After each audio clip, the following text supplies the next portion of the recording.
responsibility. So if you are in the position of caring for a spouse, a parent, or a loved one who's no longer able to care for him or herself, or if you know someone who is, this hour will be worth the listening. Now, today's edition of Caregiver Reality and your host, Dr. David Levy. Good evening, West Palm Beach, America, and the world. My name is David Levy, and this is the Caregiver Reality Show. And if you're watching us on the internet, we're at caregiverreality.com. You can also see us on amp2.tv channel. We're on iHeart Radio, but most importantly, we're here at WBZT, 12:30 a.m., and we're very pleased to bring you the Caregiver Reality Show. My co-host, Paul, is sitting over there. This is our first show on BZT. We're very pleased to be here, and we hope that we will, over the period of time that every Tuesday from 7 to 8, we hope to be able to bring you important information if you're a caregiver, if you think you're going to be a caregiver. And let's face it, folks, there are 50 million caregivers in the United States right now. So if you're not one, you will be soon. And with an aging population, we know even more that we'll be seeing younger folks taking care of older folks, just as many millions are doing now. Paul, good evening. Good evening, David, and let's welcome to our new home. Yeah, I love it here.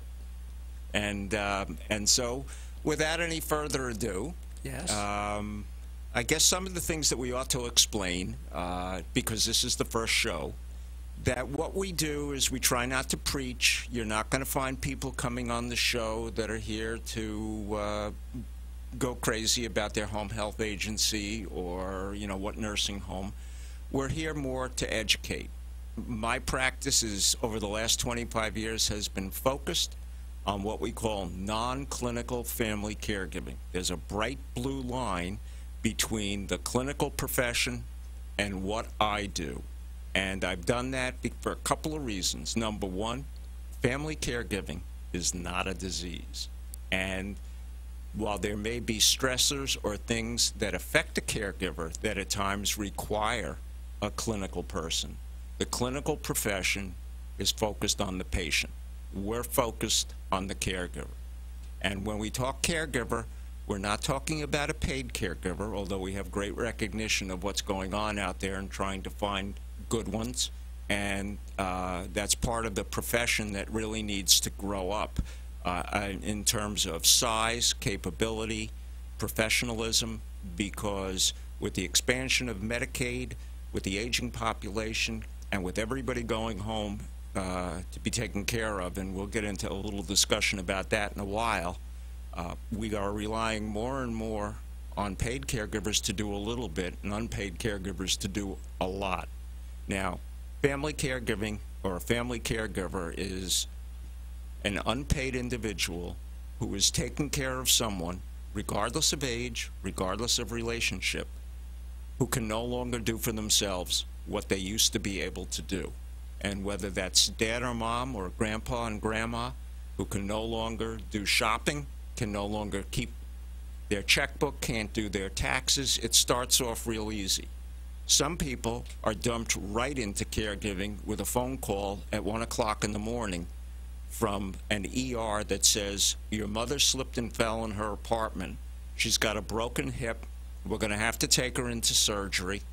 And you need to be aware, and if you're out of town, you probably ought to get down here. And when you get here, you better have the right paperwork so that we can talk to you. And we'll be talking about this continuously in the months and hopefully years to come, because the system is getting tougher and tougher to work with. David, why don't you give our listeners a little bit of your background?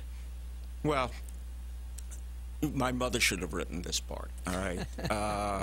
Went to law school, don't practice law, got a degree in gerontology. I'm a family caregiver mediator, and my specialty is in elder care.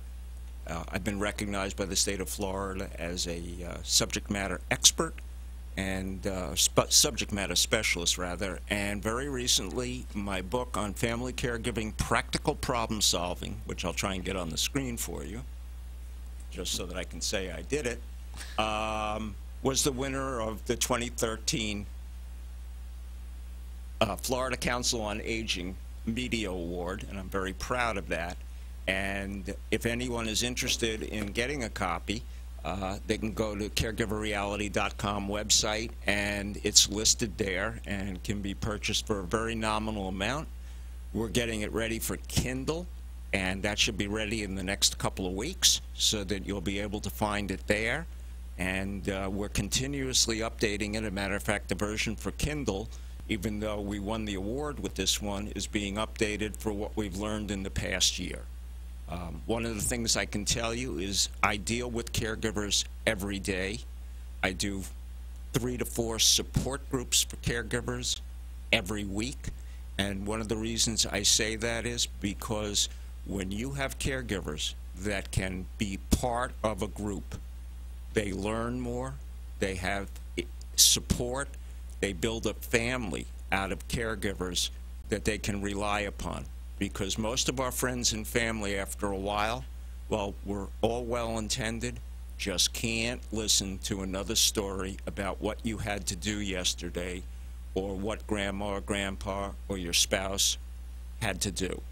And just so the audience knows, both Paul and myself, and me, excuse me, are both spousal caregivers for our wives, and we have been for a while.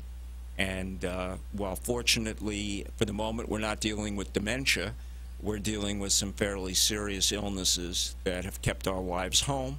And so while we're working, we always have one ear towards the phone, recognizing that at any moment, at the drop of a hat, one could turn around and find themselves having to run home, take somebody to a doctor appointment, or whatever the circumstances may be. If you'd like to talk to us, the telephone number here is 1-800-889-0267. If you're local and you're hearing us on BZT 1230 AM, you can call in at 561-844-6167. And as I said, you can watch us live, or it'll be posted tomorrow, this show, on caregiverreality.com or amp2.tv.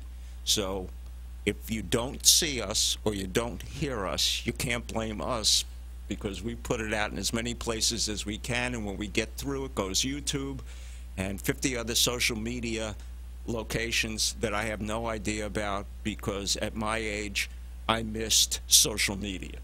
I can work my computer, I know how to do things on my phone, but I will tell you, I'm a couple of years ahead of boomers, and so I am not mandated to understand what my kids and my grandchildren can do when it comes to electronics and telecommunications. Technology light. Yeah, technology light. That's me. And so over the course of this show, we'll be talking to you about tips and techniques, things that we've learned. One of the things that we talk about often is the fact that, you know, we're being victims daily of what I call soundbite information. We get a headline that says, we've cured Alzheimer's, and actually the only thing that happened is a couple of mice had a better experience with some chemical or drug being used. And so what we try and do is bring reality to what you're hearing, and we try and make the information that you're hearing clearer. I think that's a very important part, David. As my background in teaching, retired teacher, and working for families for almost 30 years, there's so much information that is available on the internet through many, many shelves of books. But the real questions of how do I cope, how do I survive what I'm going through, that's really what this show is going to be about. Yes. And one of the things that I want to distinguish, all right, is there's a lot of good websites out there. Remember that everybody has a different agenda with their website. Not everything that you read and hear has been validated. And so many times when Paul and I hear something or read something, we go back and we dig into the full report. and we find out what it was really talking about, and not just the soundbite headline. And when we bring you information, almost 100% of the time you can bank on it. And if you haven't heard it here, more than likely it wasn't worth hearing. I don't mean to sound egotistical, but I've been at this now for almost 28 years.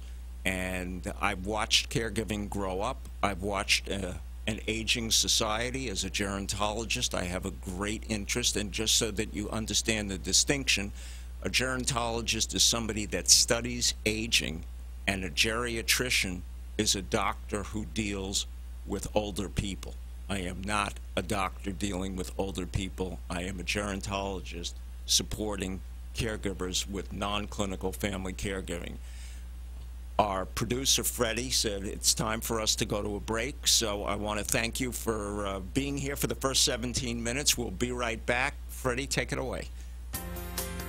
Are you a family caregiver? Are you taking care of a spouse, parent, or loved one who can no longer care for him or herself? Are you dealing with Alzheimer's disease and don't know what to do? Are you feeling burned out, stressed, frustrated, and you just don't know where to turn? You've tried doctors, you've tried lawyers and mental health professionals, but now realize they don't have realistic, practical answers. What you need is an expert non-clinical family caregiver, one with 25 years of active experience helping thousands of family caregivers like yourself, one who can help you provide a better quality of life for yourself and your loved one. His name is David Levy, and you can reach him at dlevy@caregivered.org. Caregiver ED is one word. Or call direct to 561-482-0086. That's 561-482-0086.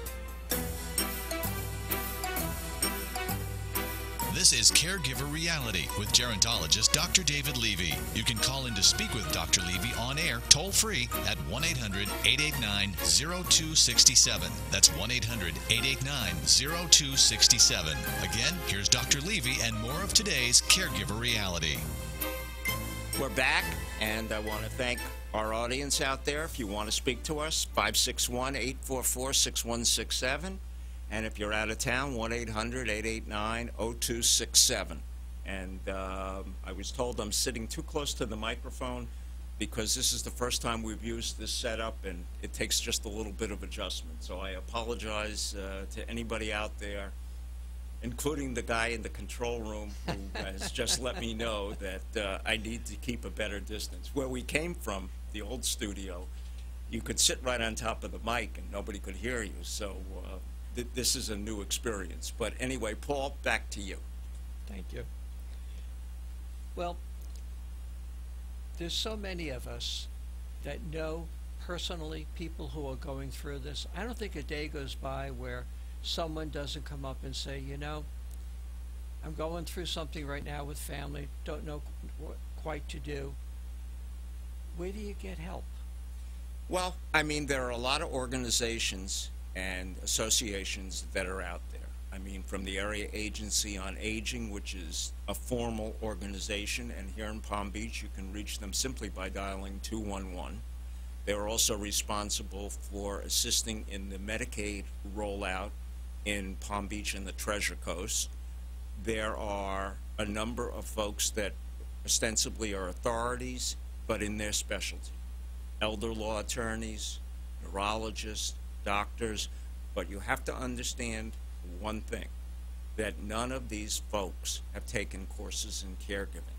And as a result, because there are very few people that offer caregiving, and it's been one of the things that over the years I have tried to a little bit crusade for, because unless people understand about caregiving, it's very tough to facilitate a support group or to give meaningful help. Now, Paul, you and I know that we were dealing with a client the other day who had a very difficult situation, which I won't bother the audience with, but it was very complicated, and we were able to kind of sit a little bit detached from the emotions of the relative that was dealing with it and put together a report, not a clinical report, but clear steps on what needed to be done based upon what we were hearing and how we do it.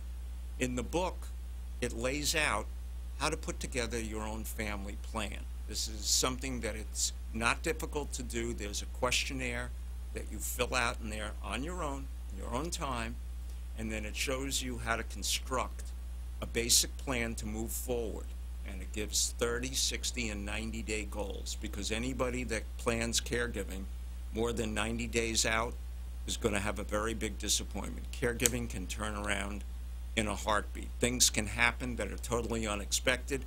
And Paul, who's been a caregiver, etc., all of a sudden last Wednesday, Thursday, wasn't it? Yes.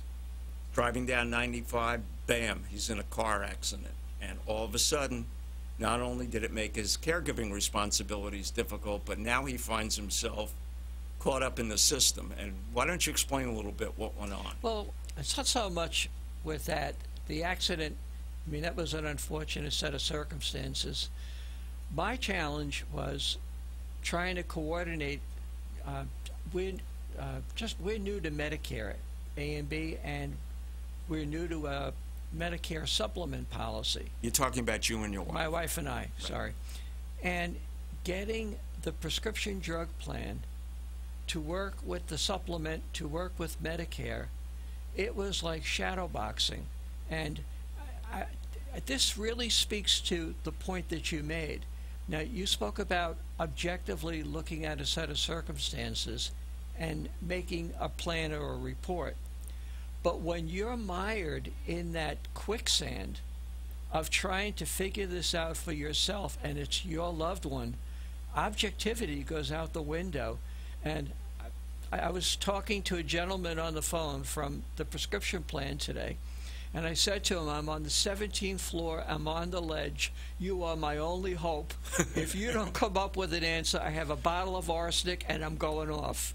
Well, we hope to, and Paul called me, and we kind of figured out a better way to approach it. But what he's really talking about, not the particulars of the situation with his Plan D or coordinating with Medicare. What he's really talking about, and the thing that most of us have to deal with, myself included, is the system. And when I say the system, right now I'm talking about the clinical system, the legal system. Everybody knows and understands the insurance system. And how do you approach it? Because right now it's not very user-friendly. And in order to be able to accomplish what you need, you can't go and use the old skill sets that you had. In other words, how you bought a car or how you bought a house is not how you buy a nursing home. And how you approach people that couldn't really care less and aren't looking to sell you anything, i.e. trying to, as you said, move Medicare around. They don't care. They got millions of phone calls a day on the website. So whether or not your supplement comes from AARP, the person on the phone would like to sell you, but your particular predicament, in your case, went back to where you had worked, the teacher's fund. Years ago when Columbus came across the ocean. Exactly, when we were all in school. But the point is, going back now and trying to collect that which you were entitled to can be very difficult. You're not there. People aren't part of the system. You're here in Florida. They're in New York. Nobody knows you. And it's really no different with the healthcare system. Nobody knows you. And unless you walk in and you have the right documentation, they're not going to have a conversation with you. I was dealing with a client today, and I'll just be very brief, who has a son out of town who, for whatever reason, he was on a boat, he slipped, and he fell in the water, and when they pulled him out, he was almost dead. And he is right now in a hospital somewhere in the Midwest, and he is barely alive from a brain functioning point of view. His parents got in touch with me. I had known one of them for a while because they couldn't get clear answers out of the hospital. Why? He was 24 years old, so he'd reached his majority irrespective of what state he might have been in.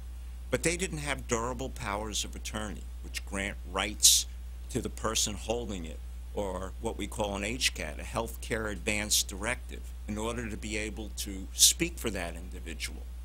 And here we have somebody, a typical situation that we've heard in the news lately with the young lady that had, the young girl that had tonsillitis and was brain dead. Here is an individual in that same situation. The parents can't say, turn it off, because, or that he can even be an organ donor, because the hospital is too concerned about their own liability.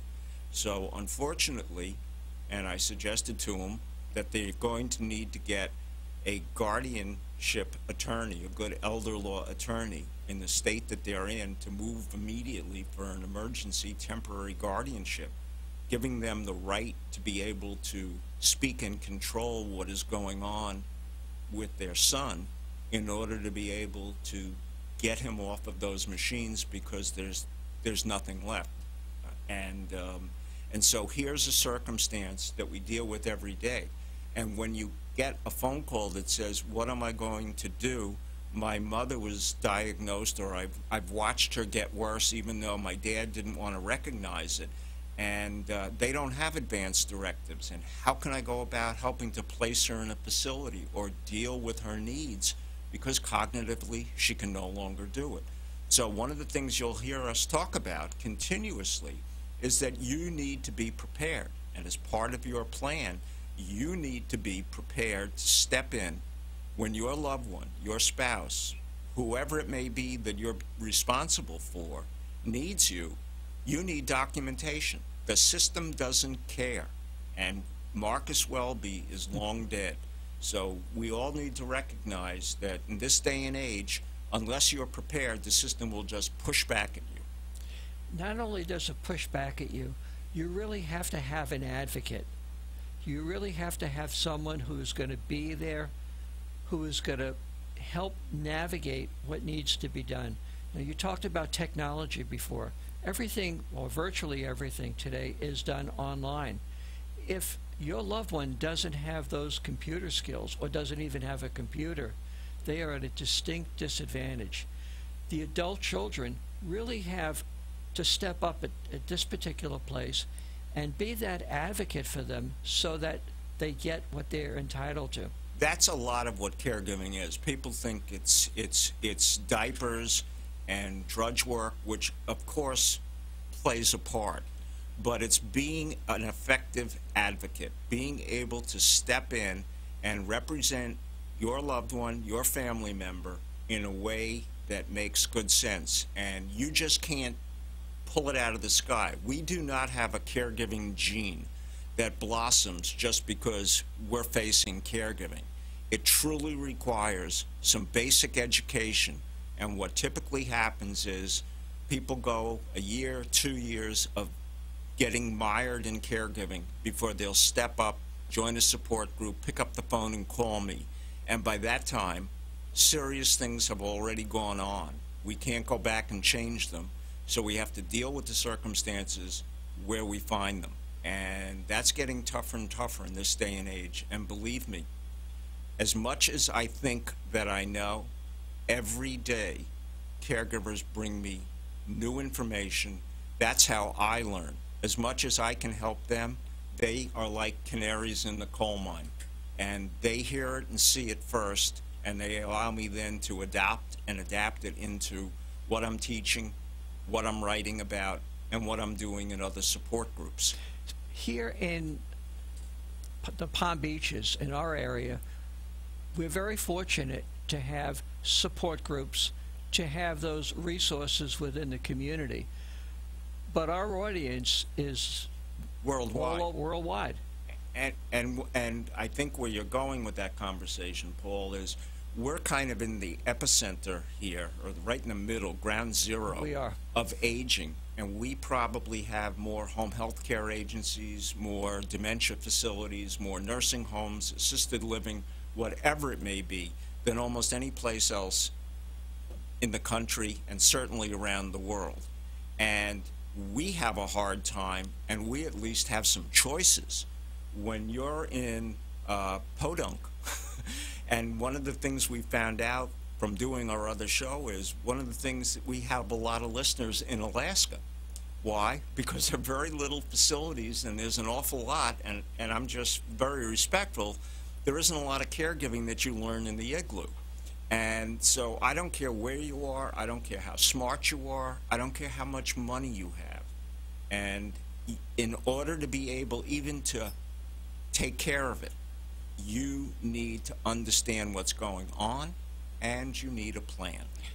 And I think that's the beauty of what our show has been and what it will be in the months to come, is to be that resource where folks, wherever they are, can call in, can email, talk about their specific set of circumstances, and help get a little bit of advice along the way. Talk a little bit about caregiverreality.com, because it's a tremendous resource. Well, caregiverreality.com is a site that we put up about 6 or 8 months ago.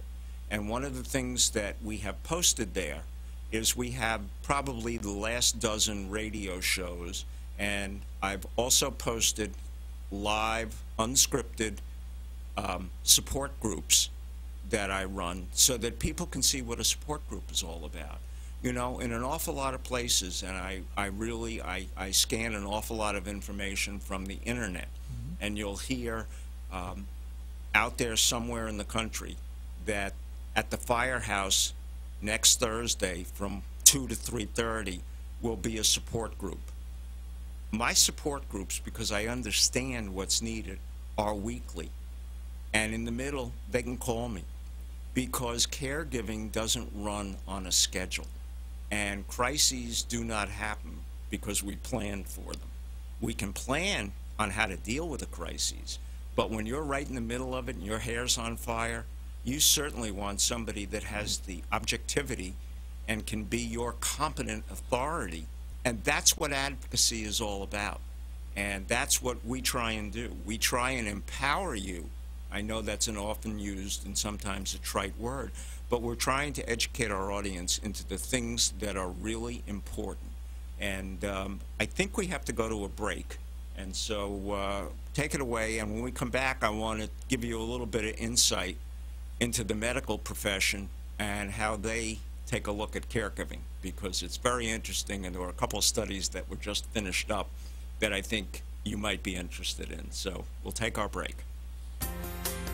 Are you a family caregiver? Are you taking care of a spouse, parent, or loved one who can no longer care for him or herself? Are you dealing with Alzheimer's disease and don't know what to do? Are you feeling burned out, stressed, frustrated, and you just don't know where to turn? You've tried doctors, you've tried lawyers and mental health professionals, but now realize they don't have realistic, practical answers. What you need is an expert, non-clinical family caregiver, one with 25 years of active experience helping thousands of family caregivers like yourself, one who can help you provide a better quality of life for yourself and your loved one. His name is David Levy, and you can reach him at dlevy@caregivered.org. Caregiver ED is one word, or call direct to 561-482-0086. That's 561-482-0086. To contact Dr. Levy directly after the show, call 561-482-0086 or at d-levy@caregiver-ed.org. And remember, Caregiver ED is one word. Now, here's more of today's program, Caregiver Reality. Well, we're back, and I hope you don't mind the music. What I said to them was I'd like something that sounded a little like Alfred Hitchcock. And while we couldn't directly do Alfred Hitchcock because, you know, we'd get in trouble with copyright laws, but so we're trying out some new music. But one of the things that Paul was saying during the break is, you know, with this expanded station and Clear Channel and some of the other places that we're going, that we have to make an assumption that there are a lot of people out there that don't have, as I said, don't have the resources, haven't really heard this before. So it's important to go back to the ABCs. And some of you that have been there, you may find it a little bit redundant, but one of the things that I've learned when it comes to support groups and dealing with people, not every time you speak to them is it what we call a teachable moment. And to make a comparison, many people, when a loved one is getting out of the hospital and the nurse, the discharge nurse is there and she's giving you that yellow sheet of paper and she's telling you what meds and this is what you need to do and that's what you need to do, and you're just sitting there and saying, how am I going to get my loved one in the car, get them out at home, and begin to take care of them? So even though they sat and told you everything that you needed to do, you weren't focused on it. One of the things about having a plan and doing it like we have set out in the Caregiver Manual is that you can do it at your own speed, your own time. You can go back. It's your story. It's unique to you. And the information that you put in it is yours and your loved ones. And so if you can't do it during work hours, which we certainly don't expect, or you need to just sit down with a glass of wine at 9 o'clock because that's the best time for you to do a little information gathering, then that's what you do. And so I want to let people know that you can't cram caregiving into your brain. You can't stay up all night like you used to do in college or high school or whatever and try and get ready for a test. There is no test in caregiving. It happens to be life where you're responsible for another. And it's very different than child rearing. The maternal, paternal instinct that's there, we're raising hopefully children that are healthy, that we're trying to educate, and that will grow up, spread their wings, and go out in society and be effective individuals. When it comes to caregiving, especially chronic illness, it's going the other way. You're dealing with something that is usually on a downward slope. And so it's not the same as what you did when you were raising children, when you have a spouse that's got chronic illnesses, or a parent that has dementia, or one of the, whether it be Alzheimer's, Parkinson's, temporal frontal lobe dementia, and we'll get in those. But I mean, the point is that it's very, very different than child rearing. And one of the things that's very important to recognize, and I've done a lot myself over the years, is that parents that have special needs kids don't realize for a period of time that they're not just a mom or a dad, but they're a caregiver. And one of the things that we always have to look out for is that brothers and sisters, siblings, are also the de facto caregiver for Johnny.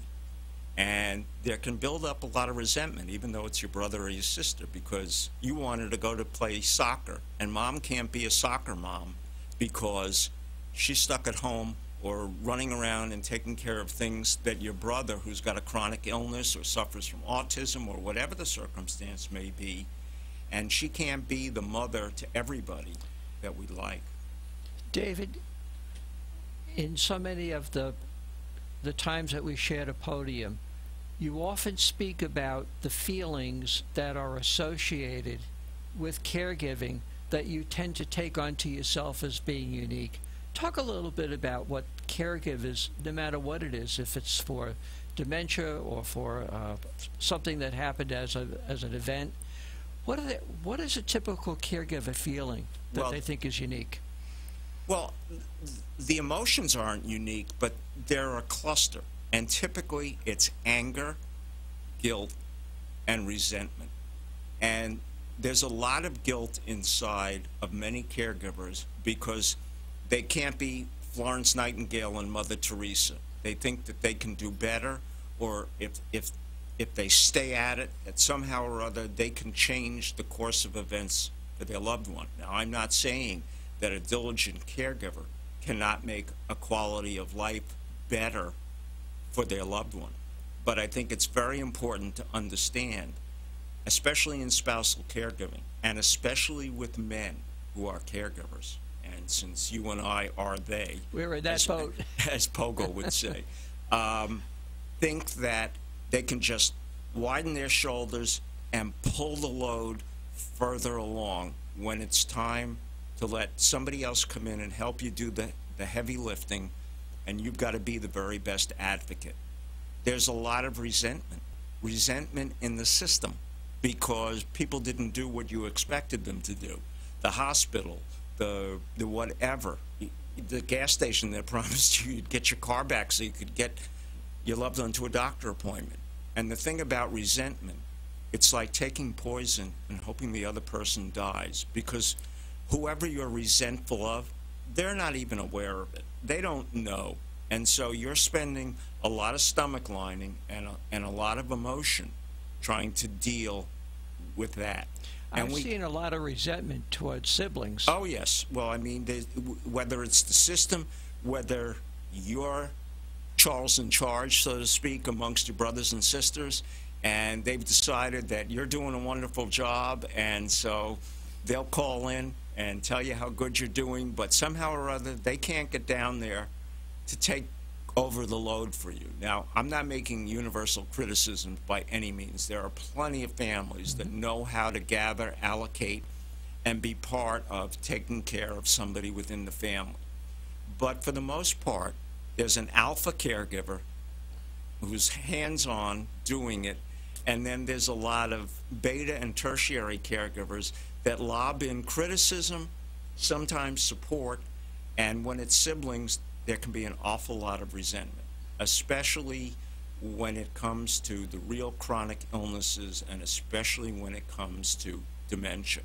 Now, when I say dementia, for many of you out there, dementia is kind of the umbrella for all of those diseases, and there are 47 or 48 of them, that don't allow our brains to work properly. We think of it only in terms many times of Alzheimer's or Parkinson's. But that whole process of thinking, remembering, being able to do for yourself is part of the issues that come up. So when we talk about dementia, we're including all of the dementias that aren't reversible. But just to finish up, there's also a lot of anger. And that anger comes because you're caught in a situation where you can't, maybe you can't go to work and get that job that you wanted because you're tied down with caregiving. Anger because things are passing you by socially because you're caught taking care of mom at home. And there's a lot of things that go on inside of those three emotions. And going forward, we'll discuss it. And for those of you out there that feel that kind of an emotion, I want you to know that you're not alone. This is part of what comes with caregiving. And we don't always ask for caregiving. And no matter how good a daughter or how good a son or how good a husband, and you and I know from the husband perspective, you can only tolerate and take so much. And if you don't recognize that you need a break, that you have to get off the firing line, that no matter what it takes, you cannot be in the trenches 7/24. And for those of you out there that would like to talk to us, we're at 1-800-889-0267, 561-844-6167 in the sound area of WBZT 1230. And you can post on caregiverreality.com questions that you would like answered. And there's a wealth of information there, besides the opportunity to see some of our prior discussions and what the support groups look like. Going forward with the show, we're going to be taking certain pieces that we do in caregiver groups, and we're going to be putting it on the air, 3, 4, 5-minute snippets, and discussing what was going on and how we came about with a resolution to resolve some of those things. And for those of you that have never had the opportunity to be part of a support group, I encourage you to go and look, because a lot of the things that you will see and hear will let you know that what you're going through is not unique. It's unique to you, but there's a very common pattern in caregiving. And one of the things that we're trying to do is bring that message to the American public and worldwide, that caregiving is a heck of a responsibility, but you're not in it alone. All right, even though you think you are, there's 50 million people just in the United States that are dealing with caregiving, and they're at $10 an hour. That total comes to in excess of $500 billion a year that the informal family caregiver is contributing to help support the healthcare system. And believe me, folks, if one day in the near future, even 10 million of them got up and said, I can't do this anymore, figure it out for yourself, we would see the collapse of the healthcare system, because caregiving is the backbone and the front line of healthcare. Well, when we speak about caregiving, oftentimes we talk about something off the cognitive impairment tree, because I think you'd agree, David, that's probably the most difficult caregiving Sure it is. that there is. Yes. And when you ask people, and I do often, if you had to take care of somebody, would you rather take care of somebody that had a serious physical illness or has the inability to communicate with you, think, and reason? And they'll take the physical illness, as will the patient, for the most part. When we go back and think about it, 15, 20 years ago, we wouldn't use the word cancer. It was the C word. Now we're very open about it because we have things that we can do about it, and we need to be able to discuss it. People don't talk about Alzheimer's. They don't talk about dementia, as though their loved one getting that disease is some kind of a stigma, and it isn't. I mean, we didn't ask for it. It's in our genetic makeup. It may have been exacerbated because of lifestyle issues, obesity, diabetes, things that are and are not within our control. But people need to understand that dementia, and there are over 5 million people that just have Alzheimer's, and probably in this country right now, if you add in the other ones, we're well over 10 million people that have some form of dementia. And we have to recognize that this is an epidemic. It's an epidemic worldwide, and going forward, we'll be bringing experts on to explain to you. But I will tell you, folks, that right now, no matter what you hear, all we have are the same 3 drugs we've had for the last 10 years, and that we're almost back at ground zero, notwithstanding the fact that we have better genetics, that we're trying to do a lot of different things, that the NIH and a lot of the pharmaceutical companies announced today they want to collaborate with one another. But getting that underway and having that work, we're going to be dealing with caregiving related to dementia for quite a while. And a lot of what we've seen in the past and what we've spoken about has to do with the greatest generation. But what we see coming on board now are the baby boomers, those born between 1946 and 1964. They're starting to age. They're starting to show the beginning signs, in many cases, of some sort of cognitive impairment. And I believe I read, David, correct me if I'm wrong, they're saying that perhaps 1 in 6 will be among those suffering from cognitive impairment as they age. As they age. And the feeling is right now that without having some miracle happen, by age 85, you or the person next to you will have Alzheimer's. We're going to take a break, folks. We'll be back in a minute, and we'll try and give you some more useful information and sum up where we've been today. And I want to thank you for listening. Are you a family caregiver? Are you taking care of a spouse, parent, or loved one who can no longer care for him or herself? Are you dealing with Alzheimer's disease and don't know what to do? Are you feeling burned out, stressed, frustrated, and you just don't know where to turn? You've tried doctors, you've tried lawyers and mental health professionals, but now realize they don't have realistic, practical answers. What you need is an expert, non-clinical family caregiver, one with 25 years of active experience helping thousands of family caregivers like yourself, one who can help you provide a better quality of life for yourself and your loved one. His name is David Levy, and you can reach him at dlevy@caregivered.org. Caregiver ED is one word, or call direct to 561-482-0086. That's 561-482-0086. You're listening to another edition of Caregiver Reality with gerontologist Dr. David Levy. To follow up today's show, visit the website caregiverreality.com. Caregiver is one word. You'll find how to contact Dr. Levy personally. Now, more of Caregiver Reality. Well, we're back, and I want to thank our listeners for listening, and hopefully going forward, we'll begin to get some phone calls. We have a tendency to want to talk, and most people that I've asked, well, why don't you call in?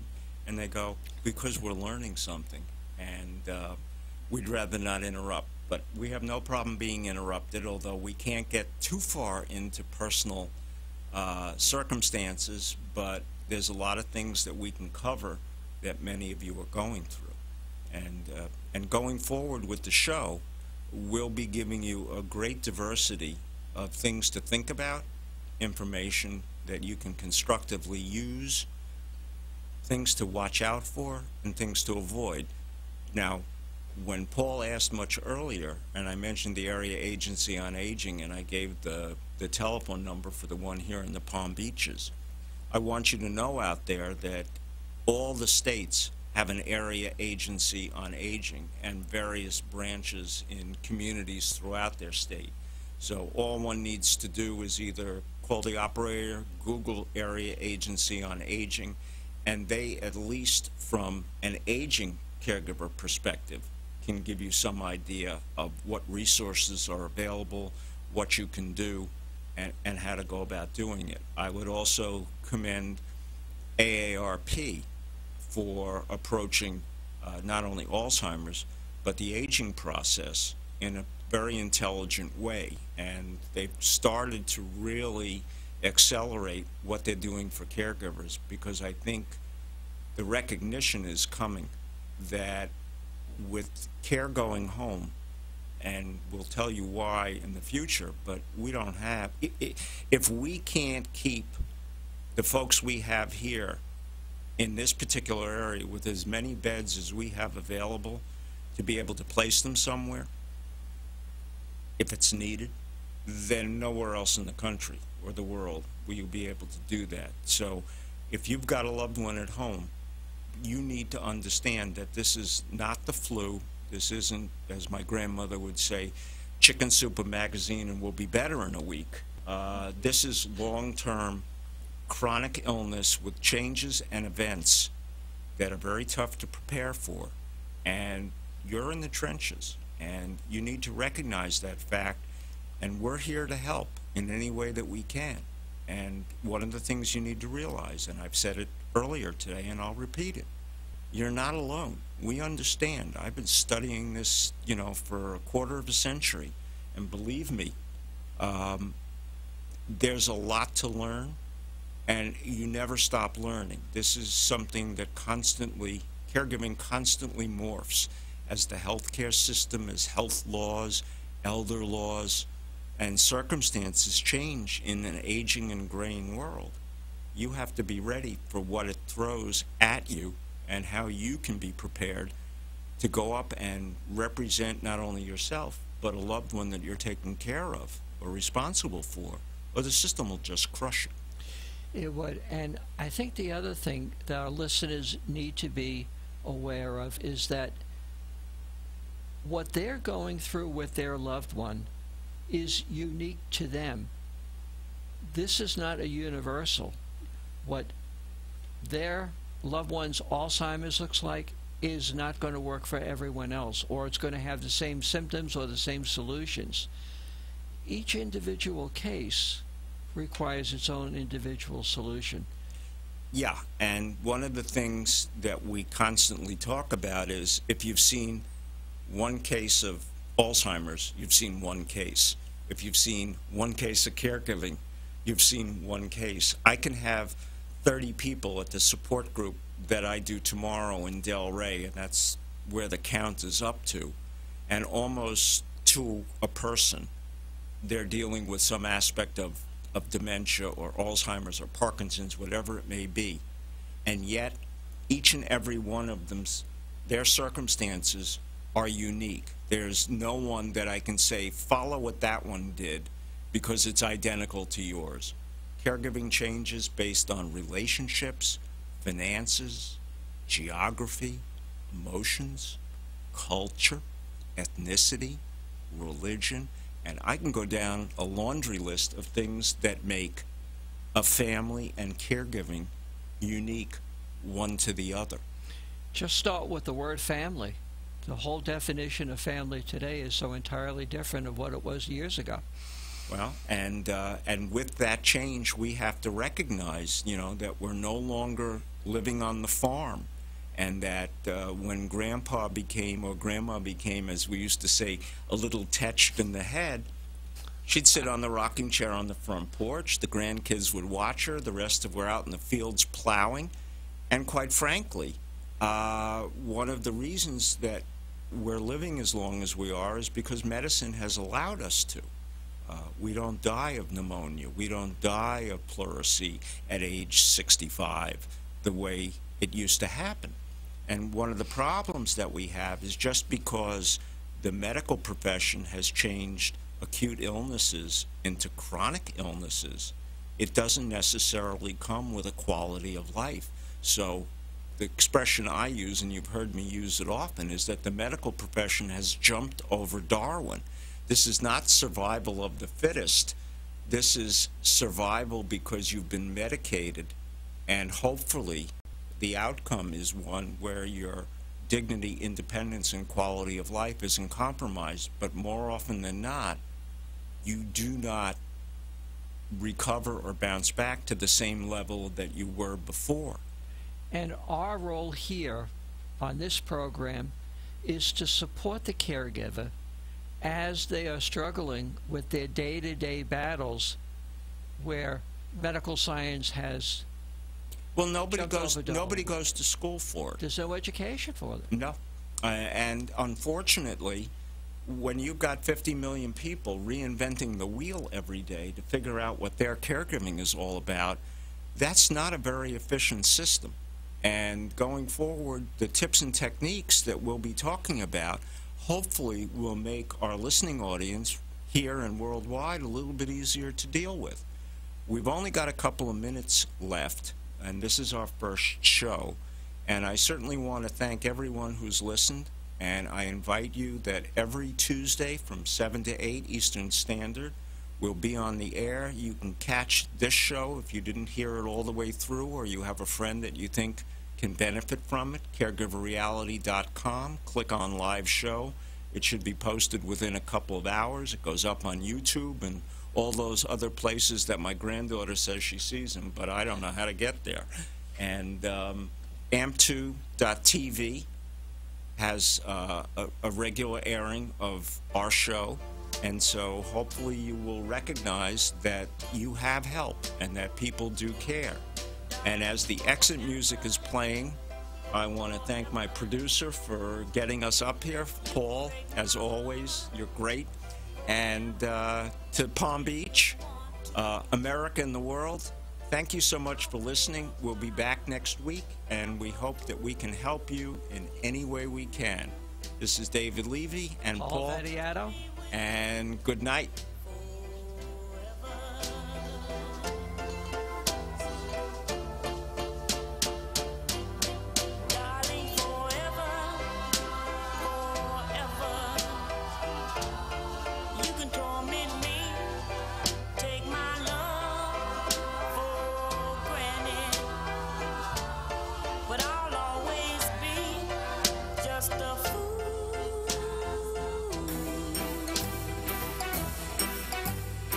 Thanks for joining us for this week's Caregiver Reality. Each week, Dr. David Levy, a gerontologist with over 25 years of experience, providing practical, realistic help to caregivers struggling to keep up with the needs of a loved one, unable to care for him or herself. To reach Dr. Levy, call 561-482-0086. That's 561-482-0086. See you next week on Caregiver Reality.